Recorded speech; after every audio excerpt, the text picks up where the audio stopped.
नमस्ते सर। जो मेरा सर 5 तारीख को इंटरव्यू था, 5 अगस्त को, उसमें जो पहला क्वेश्चन किया गया मेरे से वो था, भाई आपने 10वीं कहाँ से की।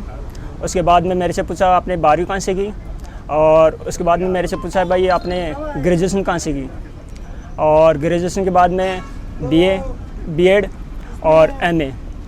उसके बाद में एक जो चेयरमैन थे, चेयरमैन के पास में एक सर थे, सर ने पूछा भाई अभी हाल ही में एक एनकाउंटर चर्चा का विषय रहा था, वो क्या था। और सर मैंने कहा कि जो हाल ही में कानपुर का गैंगस्टर था विकास दुबे, उसका एनकाउंटर किया गया था, वो अभी हाल ही में चर्चा में था।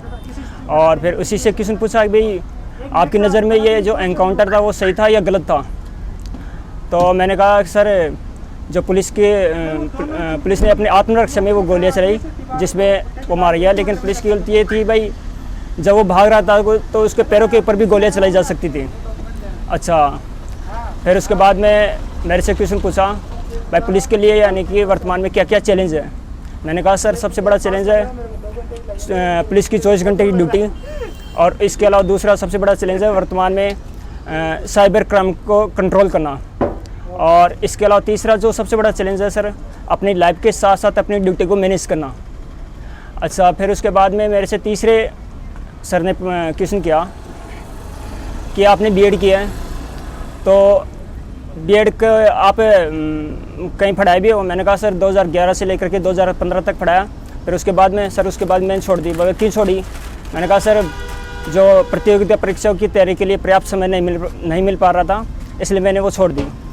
अच्छा, तो उसके फिर क्वेश्चन किया कि आपने जब आप समाज में क्राइम को कंट्रोल करना चाहते हो तो वो काम आप उसमें भी कर सकते थे। आप बच्चों को इस तरह पढ़ाते भाई बच्चे आगे जा कर के क्राइम ही ना करें। मैंने कहा सर सही बात है, लेकिन सर सभी बच्चे एक जैसे नहीं होते हैं। कुछ बच्चे अपराधी प्रवृत्ति वाले होते हैं, वो सर अपराध में लिप्त हो जाते हैं और आगे जाकर भी अपराध में लिप्त हो जाते हैं। अच्छा, फिर एक मैडम ने सिचुएशन डाली कि मान लीजिए आप ऐसा ही बन गए, और ऐसा ही बनने के बाद में आप अपने किसी मित्र के घर पे मिलने चले गए वर्दी पहन करके, तो उसका समाज पे क्या प्रभाव पड़ेगा। मैंने कहा मैम जो आसपास के युवा वर्ग है वो मेरे से प्रेरित होंगे। मैंने कहा और प्रेरित होंगे वो सर मेरे को देख करके वो सोचेंगे भाई जब ये बन सकते तो मैं भी क्यों नहीं बन सकता।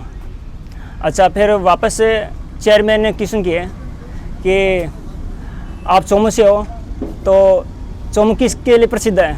मैंने कहा सर मैम चोमू बेर और आंवले की मंडी होने के कारण प्रसिद्ध है। फिर क्वेश्चन किया चोमू से ही, भाई चोमू में अक्सर सांप्रदायिक तनाव बना रहता है, इसका क्या कारण है। मैंने कहा मैम जो चोमू है वो हिंदू और मुस्लिम दोनों ही बाहुल्य क्षेत्र हैं, और वहाँ पर जो मेन बस स्टैंड है, मेन बस स्टैंड के ऊपर एक मस्जिद बनी गई है, उस मस्जिद को लेकर के अक्सर तनाव बना रहता है। फिर अगला क्वेश्चन किया मैम ने चेयरमैन में कि चोमू की सब्जियां बहुत प्रसिद्ध हैं, इसका क्या कारण है। मैंने कहा मैम जो चोमू की आसपास की भूमि है वो उपजाऊपन है, और वहाँ के जो किसान हैं वो ऑर्गेनिक खेती करते हैं जिसमें सर्वाधिक वो गोबर की खाद का प्रयोग करते हैं, और साथ ही मैम वहाँ का जो पानी है वो मीठा पानी है, और मीठा पानी होने के कारण वहाँ की जो सब्जियाँ है वो ताज़ा, स्वादिष्ट और ताजगी से भरी होती हैं। फिर चेयरमैन ने क्वेश्चन किया कि हाल ही में जो नई शिक्षा नीति आई है, इस नई शिक्षा नीति में क्या चेंज हुआ है। मैंने कहा मैम जो नई शिक्षा नीति है इसमें नया जो चेंज हुआ है वो 10+2 के फॉर्मूले को समाप्त करके उसके स्थान पर 5+3+4 का फॉर्मूला लागू किया गया है। फिर मैम ने क्वेश्चन किया कि हाल ही में जो स्किल इंडिया है इसके बारे में आप क्या जानते हो। मैंने कहा मैम सॉरी मैम मेरे को इसके बारे में नहीं पता है। और फिर अगला क्वेश्चन किया कि जो चोमू है सॉरी हाँ उसके नई शिक्षा नीति के बारे में हाल ही में जो एक कमेटी बनी थी उस कमेटी के अध्यक्ष किसे बनाया गया था। मैंने कहा मैम उस कमेटी के अध्यक्ष के कस्तूरी रंगन बनाए गए थे जो भारत के एक प्रसिद्ध वैज्ञानिक थे। इतने ही क्वेश्चन मेरे से किए गए। लगभग मेरा 13 मिनट इंटरव्यू चला और बहुत ही अच्छा इंटरव्यू था। केवल आत्मविश्वास रखने की ज़रूरत है और बहुत अच्छा होगा। तो अभी जैसे नए आएंगे तो आपने जो मिस्टेक की वो मिस्टेक वो ना करे रिपीट, तो वो कौन सी मिस्टेक थी आपकी? सर मेरे जो मिस्टेक थी, मेरे जो ओबीसी का प्रमाण पत्र था, वो ओबीसी का प्रमाण पत्र सर मेरा पुराना था, लगभग 1 साल पुराना था। 1 साल से पुराना? 1 साल से पुराना।